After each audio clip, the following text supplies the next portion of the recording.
باطل فرقوں سے تعلق رکھتے ہیں، اب ہمارے کو اچھے تعلق رکھتے ہیں، ہم کس طرح کیا اسلوب اختیار کرنا چاہیے انہیں صحیح منہج کی طرف لے کے آنے اور تعلقات بھی نہ خراب کریں؟ کچھ نرم زبان اور مضبوط دلیل اور صبر. فقول لہ قولا لینا. اللہ تعالیٰ نے موسیٰ علیہ السلام کو فرعون کے پاس بھیجا. اس سے زیادہ گمراہ کون ہو سکتا ہے جو انا ربکم الاعلی کہے، ما لکم من الہ غیری کہے، میرے سوا تمہارا کوئی معبود نہیں، میں تمہارا سب سے بڑا رب ہوں. اس سے بڑھ کے گمراہی کیا ہو سکتی ہے؟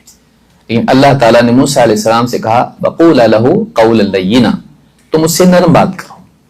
تو ہم نرمی سے بات اگر کریں تو اکثر ہوتا یہ کہ ہم سختی سے بولتے ہیں اس لیے کہ وہ بری چیز میں مبتلا ہے، لیکن وہ چیز اس کو ہٹ کر جاتی ہے اور وہ کہتا ہے کہ میرا انسلٹ کر رہے ہیں، پھر آپ کی بات نہیں سنتا ہوں. جب آپ اس سے اخلاق سے پیش آئیں گے، نرمی سے پیش آئیں گے، تو وہ آپ کی بات سننے کی پوزیشن میں آئے گا. ابھی سنا نہیں اس نے بات، لیکن آپ کے اخلاق کی وجہ سے، نرمی کی وجہ سے وہ آپ کی بات پہ کنسنٹریٹ کرے گا، اس پر دھیان دے گا، آپ کے سلوک پر نہیں. اگر آپ نے سختی سے حق بات بولی تو آپ کی بات پر وہ دھیان نہیں دے گا، اس سلوک کے بارے میں سوچتا رہے گا. تو اس لیے آپ نرمی سے جب بات کرتے ہیں تو اس کے لیے دروازے بند ہو جاتے ہیں فرار کے. اب صرف آپ کی بات کے بارے میں اس کو سوچنا پڑے گا. پھر اب بات کیسی ہونا چاہیے؟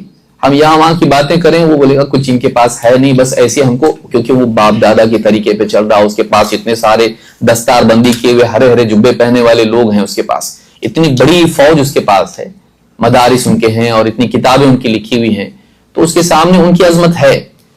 آپ ان کے سامنے کیا ہو، ہم ان کے سامنے کیا ہیں؟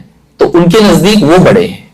تو آپ کی بات قبول کرنے کے لیے اس کے پاس اتنا بڑا پاورفل جملہ دلیل ہونا چاہیے. ہم بڑے نہیں ہیں، اللہ بڑا ہے. رسول صلی اللہ علیہ وسلم بندوں میں بڑے ہیں، اللہ نے آپ کو عظمت دی ہے. تو اب یہاں پر آپ دیکھیں اللہ اور اس کے رسول کی بات وہ بھی مانتا ہے. اللہ بڑا ہے وہ بھی مانتا ہے، رسول صلی اللہ علیہ وسلم ایک عظیم الشان رسول ہیں وہ بھی مانتا ہے.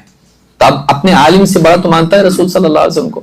آپ اللہ اور اس کے رسول کی بات بغیر کسی خلل کے، کمی کے پیش کریں اس کے سامنے اور پھر صبر کریں. ہم کیا کرتے ہیں؟ سنا نا، اب عمل کر. ہم پولیس ڈپارٹمنٹ میں نہیں ہیں. اللہ نے کیا فرمایا؟ فذکر انما انت مذکر لست علیہم بمسیطر. تو ہم لوگوں کو بتا کے داروغہ ان پہ بننے جاتے ہیں. آپ معلوم پڑا دیکھیں گے تو عمل کرتا کہ نہیں کرتا. تو ہم اس کے محاسب نہیں ہیں، اللہ تعالیٰ محاسبہ کرنے والا ہے. ہم تبلیغ کرنے والے ہیں، ہم اس کو سمجھانے والے ہیں. اللہ تعالیٰ نے اپنے نبی سے کہا کہ ان انت الا نذیر، آپ بس برائی سے خبردار کرنے والے ہو، برے انجام سے. تو ہم اکثر ہوتا ہے کہ ہم جب بتاتے ہیں تو پھر اس کا اگلا سٹیپ کیا ہوتا ہے؟ فتویٰ. نہیں مانتا ہو کافی اسلام سے نکل گیا. نہیں، بتانے کے بعد بیج کو پودا اور پودے کو پیڑ بننے کے لیے تھوڑا صبر لگتا ہے. آپ نے بیج بو دیا، اب وہاں کھڑے ہو کے دیکھ رہے آتا کہ نہیں آئے گا، تھوڑا ٹائم لگتا ہے اس کو. تو ہم اگر حق بات کسی تک پہنچائے تو ہم چاہتے ہیں انسٹنٹ. مجھے 10 سال لگے سمجھنے میں تو اس کو 1 منٹ لگنا چاہیے. ہم بھی تو لیٹ آئے ہیں، ہم بھی تو سوچ کے آئے ہیں، کئی بار یہ پیپر پہ لڑکتے پھر ہم لوگ آئے ہیں.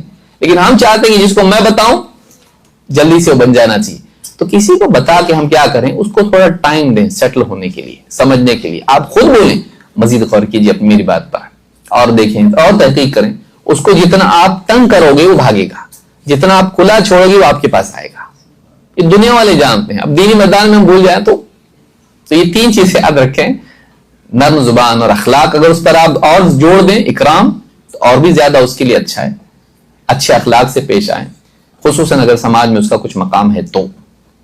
اور دوسرا یہ کہ آپ دلائل کے ساتھ پیش کریں.